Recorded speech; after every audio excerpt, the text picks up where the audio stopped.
Bersih-bersih rumah dilanjutkan bikin lauk sayur nangka. Hai guys, pada video kali ini share kegiatan kembali ya. Ini pertama-tama aku awali dengan aku ngambil kantong plastik yang ada sampahnya ini guys.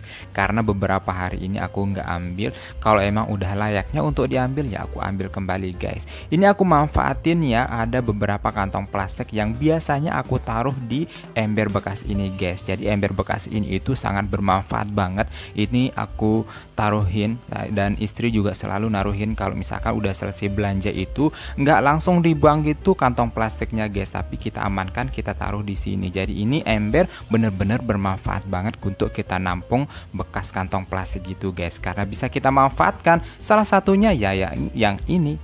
Aku saranin ke kalian ya, kalau misalkan kalian udah selesai belanja di pasar ataupun di toko, kan biasanya ada bekas kantong plastik gitu ya. Aku harapkan kalian jangan buang gitu aja. Kalian bisa manfaatkan seperti ini kayak kami guys. Lanjut aku sapu tipis-tipis di bagian tengah, sama nantinya juga aku mau sapu di bagian teras. Karena memang sebenarnya sih tadi itu udah aku sapu ya, tapi memang yang di bagian teras itu udah ada pasir banyak banget. Karena hari ini anak kami Gibran dia buat ulah, yaitu ngerusak pot guys. Kayak yang ini nih, kalian bisa perhatikan sendiri, itu pasirnya banyak banget. Itu bukan tanah ya, tapi pasir sebagai media tanam kaktus. Tapi itu bagian dari resiko kita ya, punya anak kecil sama punya tanaman-tanaman hias yang memang posisi-posisinya itu yang mungkin sebagian orang terlihatnya itu nggak nyaman gitu ya. Lanjut dong, aku juga mau buang sampah hari ini karena memang udah ada beberapa tumpukan sampah yang harus dibuang. Ya memang seperti yang aku udah bilang di video-video sebelumnya, nggak tiap hari banget aku buang sampah ya. Ada beberapa waktu tergantung situasi dan kondisi sampahnya banyak, dan memang kebetulan jarak antara rumah sama lokasi tempat pembuangan sampah umum gitu juga nggak terlalu jauh banget. Ini Binar juga ponakanku, kenapa ngejar-ngejar gitu ya, ternyata dia pengen ikutan gitu buang sampahnya. Sepulangnya aku dari tempat pembuangan sampah, ini aku lagi nemu istri di dapur lagi ngupas sayur nangka ini guys. Karena rencananya hari ini kita mau buat sayur nangka untuk di kelak santan gitu. Sayur nangka emang best banget, emang enak banget. Aku tuh paling suka sayur nangkanya ya, apalagi di saat libur itu bener-bener kita fokus ngelakuinnya, maksudnya masaknya itu bakalan nikmat deh nantinya. Lanjut dong, ini istriku setelah kupas-kupas dibelah-belahnya seperti ini. Ngerjain sayur nangkanya keputus ya, karena memang Gibran agak rewel. Ternyata Gibran itu minta untuk sarapan guys, tapi alhamdulillah tadi pagi banget istriku udah siapin sarapan, makanya ini istriku lagi ngasih sarapan ke Gibrannya gitu guys. Untuk soal sarapan, Gibran adalah nomor satu. Pagi-pagi banget Gibran adalah yang nomor satu dibuatin sarapan untuk jaga-jaga seperti ini.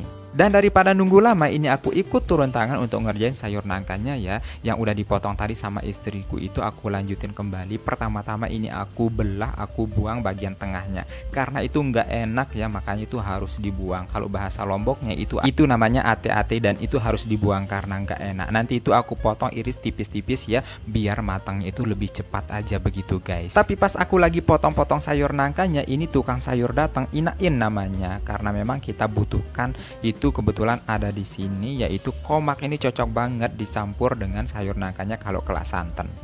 Ini sekalian istriku belanja ada deh cemilan atau apa yang lainnya, sekalian aja begitu katanya. Ya udah deh, nggak apa-apa, dibeli aja.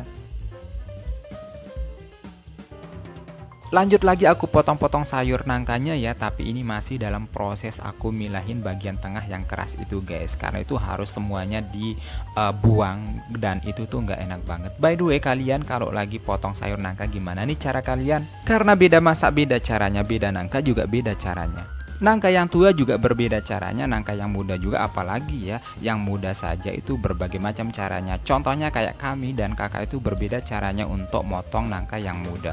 Kalau kami sih biasanya seperti ini ya, kalau kakak itu ditata atau disuir-suir gitu.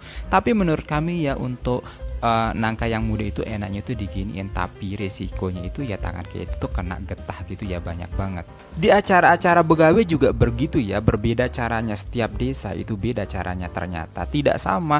Dan menurut aku kita punya proses yang meribetkan itu juga menurut aku hasilnya itu lebih mantap dibanding kita menggunakan konsep atau menggunakan cara yang lebih instan. Itu rasanya itu gimana gitu ya, karena emang tuh udah aku buktiin itu pribadi ya. Kalau kita mau getah-getahan pasti deh rasanya itu enak, tapi kalau misalkan hanya sekedar ya udah deh hanya sebatas kepotong aja, rasanya itu beda banget guys, buktiin deh.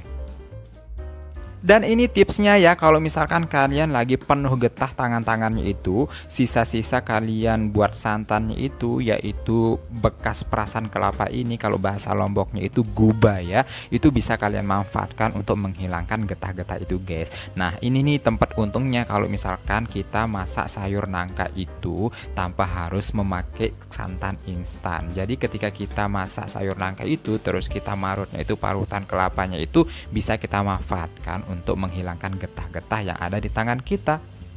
Kayak yang ini nih, tanganku masih kembali kinclong gitu guys. Dan selanjutnya sekarang lagi proses mengupas biji komak tadi itu guys. Karena ini biji komak ini itu bener-bener mantap banget jika dicampur dengan sayur nangka. Apalagi ada kulit sapinya gitu ya, itu mantap banget itu guys. Di daerah kalian mungkin bukan komak ya namanya, tapi mungkin sayur apalah namanya. Tapi yang jelas kalian pasti tahu lah ya ini itu buah apa. Kalau di Lombok sih ini tuh namanya komak. Ada juga yang bilang ini kacang seribu. Ini tuh rasanya bener-bener enak banget. Pokoknya campur apa saja ini itu sayuran itu aku nggak tahu ya. Suka banget akunya. Masih di posisi sekarang by the way aku aja yang ngerjain ya, karena memang istriku lagi fokus nenangin Gibran. Gibran itu hari ini agak rewel-rewel gitu ya, nggak tahu kenapa juga. Makanya itu harus posisi ibu adalah nomor satu untuk mengamankan anak. Ya mau gimana lagi ya, mau ikutan nggak ikut ngerjain ini juga masa kita harus tungguin istri yang ngerjainnya, kan nggak mungkin juga, nanti kita makannya kelamaan dong. Akhirnya potong-potong sayurnya udah selesai ya. Ini ada sambal, terus ada santan yang udah dicampur sama sambal. Tadinya sih ini dikerjain sama istriku ya sebelum aku potong-potong itu. Terus ada juga disiapkan potongan-potongan sayur nangka yang udah aku potong-potong itu guys. Ini nih bentukannya rapih banget kan, gimana menurut kalian? Terus ada juga ini ada komak yang udah aku pisah-pisahin tadi, itu bijinya itu kelihatannya bagus banget ya. Ini pasti enak banget deh. Kalian yang tahu rasanya, tahu dong rasanya kayak gimana, pas banget dicampurkan sama sayur nangka. Oh iya, kalian jangan salpok sama pancinya ya. Tadinya kan pancinya itu pakai panci ungu gitu ya, tapi setelah dipikir-pikir ternyata sayur nangkanya itu agak nggak muat gitu sama panci yang awal itu, makanya diganti pakai panci yang agak besaran gitu guys. Dan setelah santannya itu mendidih, lalu deh dimasukkan sayur nangkanya itu ke dalam panci ini. Nggak lupa ditambahkan kemiri biar santannya itu lebih kental, lebih padat gitu kata istriku.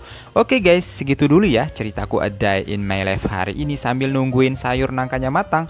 Jangan lupa subscribe, like, komen, dan share, serta tekan loncengnya biar dapat notifikasi video terbaru dari aku. Terima kasih sudah menonton. See you next video.